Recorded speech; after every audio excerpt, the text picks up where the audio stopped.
Hello students, now let us see what is a remainder theorem with respect to polynomial. Let us take one example, x square plus 2x minus 15. Let us first divide it with x plus 1. What do we get? From x I want x square, so I will multiply with x. So x into x, x square plus x, what is remaining? X minus 15. From x I want again x, so I will multiply with 1. So x, 1 into 1 is 1, changing the signs. So you are getting minus 16 as the remainder. The same polynomial, now let us divide by 2 or x plus 2. So x into x, x square plus 2x minus minus, so minus 15. So this is the remainder. Fine. Let us take x minus 3. Divide the polynomial with x minus 3. From x I want x square, so multiplying with x, minus 3x, it will be plus minus addition 5x minus 15. Let us multiply with 5, x into 5, 5x, whereas minus 3 into plus 5 is minus 15. Changing the signs, you will be getting 0 as the remainder. Okay, so as you can see, I have divided the polynomial with x plus 1, x plus 2 and x plus 3, right? In all the three cases, I have taken the divisor to be a linear polynomial. Yes, a linear polynomial, the degree, if it is 1, it is called a linear polynomial. Now let us see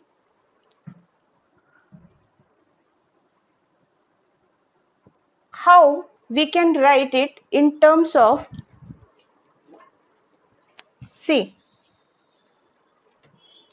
here the linear polynomial was x plus 1. What will be the 0 of this linear polynomial? Equating it with 0, I will get x equal to minus 1. Let us put the value of x equal to minus 1 in the polynomial and see what value we get. So p of minus 1 will be minus 1 square, so which is 1. 2 into minus 1 is minus 2, minus 15, which will give me 1 minus 2 is minus 1, so minus 1 minus 15 is minus 16. Okay, so your p of x is actually x square plus 2x minus 15. Similarly, in this case, the divisor was x plus 2. Finding the 0, it will be x equal to minus 2. So what will be p of minus 2? Minus 2 square will be plus 4. 2 into minus 2 is minus 4. Minus 15, which is equal to minus 15. Taking the third case, what is the 0 of x minus 3? It is x plus 3. Finding the value at 3. So it will be 3 square, which is 9. 2 3s are 6 minus 15, which is equal to 0. Now, can you find any link between the divisor and the remainder? Yes, here it was minus 16, here it is also minus 16, here it was minus 15, here it is also minus 15, and here it was 0, here it is also 0. Now here, I didn't divide the polynomial. Without dividing, I could have told you what is the remainder whenever the polynomial is divided by the linear polynomial, right? Similarly, without dividing, actually, let us take, if I am dividing the polynomial with x minus 5. So what will be the 0? Or x plus 5. What will be the 0? X equal to minus 5. Okay, putting the value as 5 minus 5, so I will get p of minus 5 equal to minus 5 square is plus 25, minus 2 into minus 5 is minus 10, and minus 15, which will give me 0. Now we already know that the factors of this equation, by splitting the middle term, you can find that x minus 3 and x plus 5 are the two factors, and that's why for the value x equal to minus 5, I have got the value as to be 0. Now here directly I can say that if this polynomial was divided by x plus 5, the remainder you will get as 0. Okay, so what linkage you can find between the divisor and the remainder? Yes, it says if your divisor is a linear polynomial, whatever is the 0 of that linear polynomial, in each case I have found the 0 of that linear polynomial. X plus 1's 0 is x equal to minus 1, x equal to minus 2 and x equal to 3. So whatever is the 0 of the linear polynomial, if you put the value of x which you have obtained as the 0, then the value of the polynomial is nothing but the remainder when the polynomial is divided by the linear polynomial. Okay, so a little bit tricky when I say it in terms of words. Let us write down in terms of a theorem. Okay, so let us write down. It says if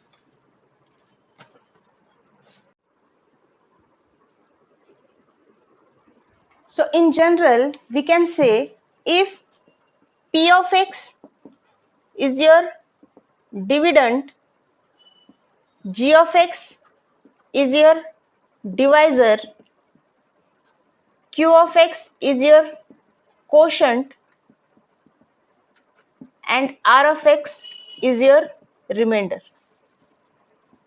Then by division algorithm we can write p of x is equal to divisor or quotient into divisor plus remainder.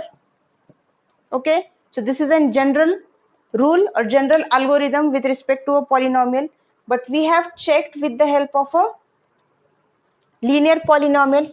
Now let us see, is there any conditions with respect to degree?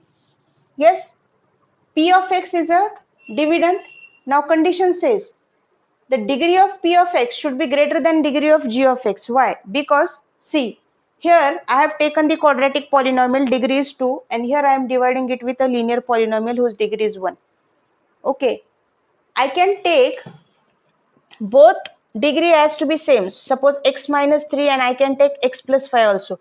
This also I can divide because from x I want again x, so I will multiply with 1. But what if I am taking it as a constant polynomial? Suppose here I am taking it as x square and here I am taking it as x plus 5. Now from x square can I get x by multiplication? Definitely not. What is the degree of this divisor? It is 2. And what is the degree of dividend? It is 1. Which means degree of divisor is greater than degree of dividend. Okay, if this is the condition, we cannot perform the division. Yes, that's why the condition says that the degree of the dividend should always be greater than, or it can be equal to also. Okay, now what is the dividend out here? My dividend is p of x, so hence I will write that the degree of p of x should always be greater than or equal to degree of the divisor, which is my g of x, right? Further, what about the degree of the remainder? It says that the degree of remainder should always be less than the degree of divisor. Now what does it mean? See, if your degree of remainder is equal to g of x, here suppose till this step we have obtained. Okay, now this will be your remainder. For meanwhile consider that this is your remainder and this is your divisor. Okay, now what is the degree? The degree here is 1. Similarly, what is the degree? Here also the degree is 1. Both are having the same degree. Can I further divide it? Definitely yes, because from x I want 5x, so I have multiplied it with 5. So what I will get? So 5x minus 15, and then I have got as 0. But for example, suppose here I would have got it as 2. Now here it is a constant polynomial. What is the degree of a constant polynomial? degree is 0. And what is the degree of this one? It is degree 1. So the degree of divisor is greater than degree of remainder. Yes. Now can I perform further division process? No.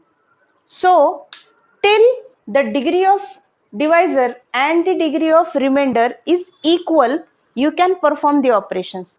Only when the degree of the remainder becomes less than the degree of divisor, you cannot perform the further operation, and then only you will call it as a remainder. Remainder means what? Whatever is remained at the last step. Yes, further division is not possible, and that's why that is called a remainder. Okay, hence the condition says the degree of the remainder has to be less than the degree of the g of x. If it is greater or equal, you can further perform the operation, so it will not be called as the remainder. Okay, so that's why these two conditions are important. The dividend's degree has to be greater than or equal to degree of the divisor, but the degree of the remainder has to be less than the degree of the divisor. Okay, so this is the general rule with respect to polynomial of any degree. Any degree you can take a cubic polynomial or anything. But now in our examples we have considered the polynomial as to be linear polynomial. Yes, the divisor to be a linear polynomial. So now let us see what changes will be there. Now here I am taking p of x as a polynomial,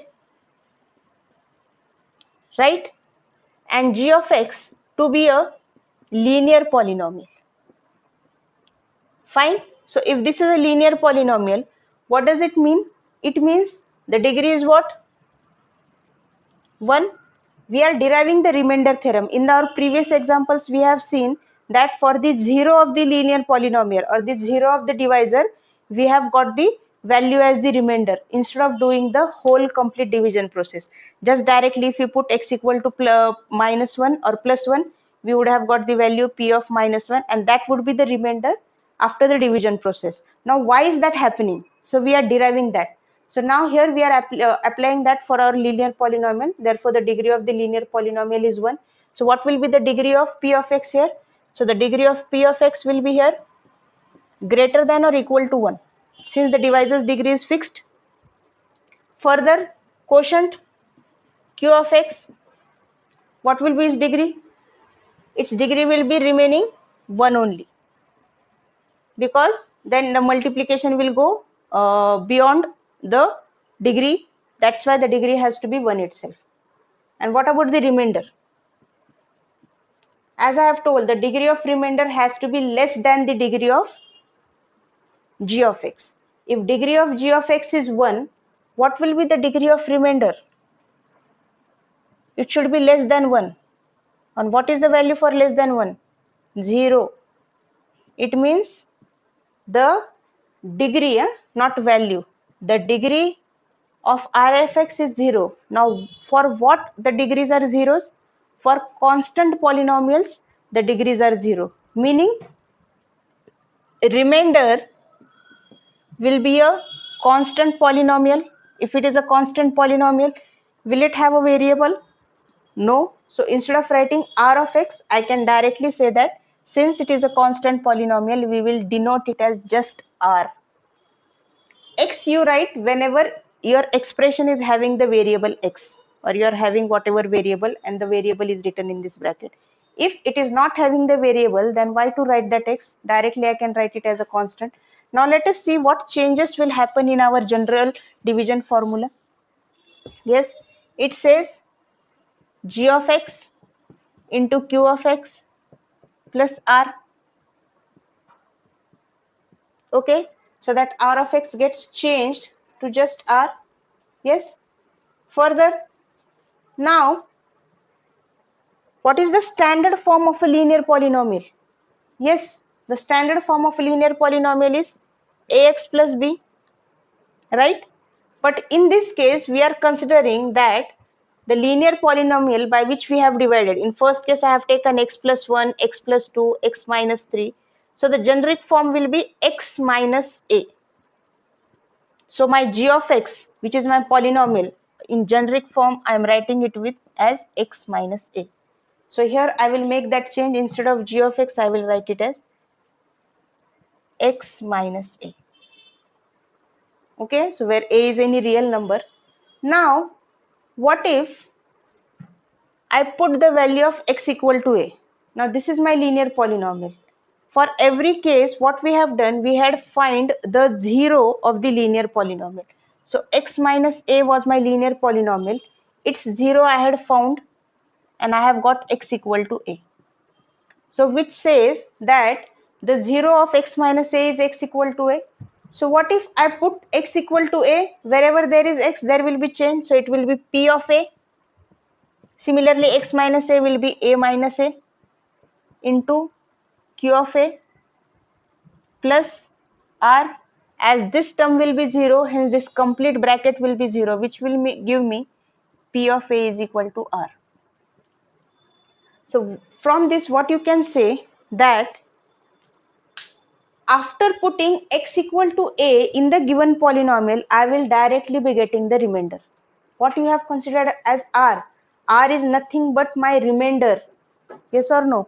And that's why you have got that value in each of the division process. Instead of directly dividing, whenever I had put the value of x as to be -1, -2 and +3, directly values you have to obtain, and that values were same when we had did the long division method. Okay, so this is what the remainder theorem is, which says if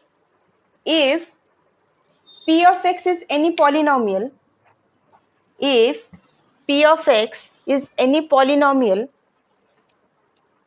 if p of x is any polynomial with degree greater than equal to 1, and if it is divided by a linear polynomial. Now here I have taken the linear polynomial as x minus 1, so I will directly write that if p of x is a polynomial whose degree is greater than equal to 1, and if it is divided by a linear polynomial x minus a, if it is divided by a linear polynomial x minus a, then then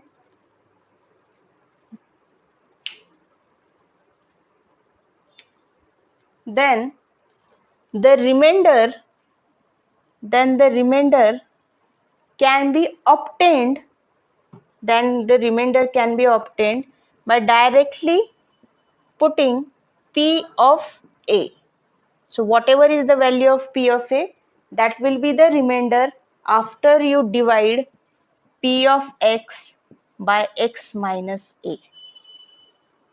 Instead of performing the long division method, just put the value of x equal to a in the given polynomial, and the value obtained will give you the remainder. Yes. Now why we have taken x equal to a? Because that is the zero of this polynomial. If I would have taken x plus a, what would have been the value? It would be x equal to minus a. Okay, so standard form we have written x minus a. So you have to find the zero of the given linear polynomial, and that zero you have to put it in the polynomial. Now, is this the applicable with respect to quadratic polynomial also? Let us check. Suppose I take same x square plus 2x minus 5, right? And now I am dividing it with x square plus 1. From x square I want x square, so I will multiply with 1. X square, 1 into 1 is 1. So like terms below the like terms, minus minus. So it will give me 2x minus 6. Further can I divide? No. Now I will find the zero of this polynomial. So x square plus 1 equal to 0, which gives me x equal to 1 or x equal to minus 1. Keep these values in the polynomial. So x square plus 2x minus 5 is my polynomial.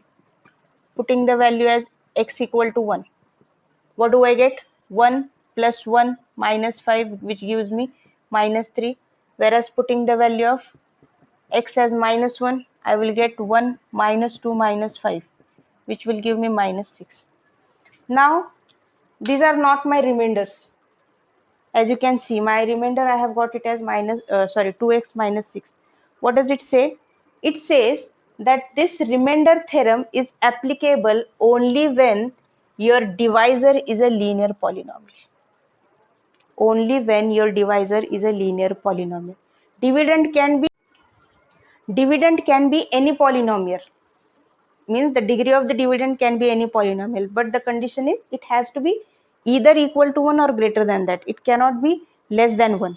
But the condition with respect to divisor is it says that the divisor has to be the linear polynomial, and only when the remainder theorem is applicable. So let us once again, I will just give you a quick recap. So what is it? It says that for any polynomial, if it is divided by a linear polynomial, considering another example, suppose I am taking 2x square plus x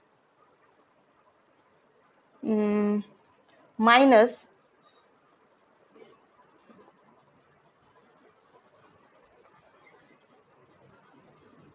say, or instead of x square minus x 72 equal to, or this is my polynomial. Okay, so x square plus x minus 72 is my polynomial, and I have to see what will be the remainder if x is my, or the divisor is my x plus 9. Okay, now is this a linear polynomial? Yes, it is a linear polynomial. So let us put the value or find its 0. I will get x equal to minus 9. Put this value. So p of minus 9. This is my p of x. P of minus 9 will be minus 9 square, that is plus 81, minus 9 minus 72, which will give me a 0. Okay. Let us check by the division method also. Or let us find its factors. So x square plus x minus 72. By splitting the middle term, you will find the factors of minus 72 as plus 9 minus 8. Okay, so x square plus 9x minus 8x minus 72 equal to 0. Taking the common, so it will be x plus 9 minus 8, x plus 9 equal to 0, which gives me x plus 9 in one bracket and x minus 8 in another bracket. So x equal to minus 9 and x equal to 8. It means these two are the zeros of this polynomial. Okay, so if these two are the zeros, it means for this value the given polynomial turns out to be 0, or you will definitely get the remainder as 0. Okay, as you have seen, right? So this is what the remainder theorem says. The p of x has to be the generic polynomial degree greater than equal to 1 if it is divided by linear polynomial of the form x minus a, and the remainder you will be getting p of a. Okay,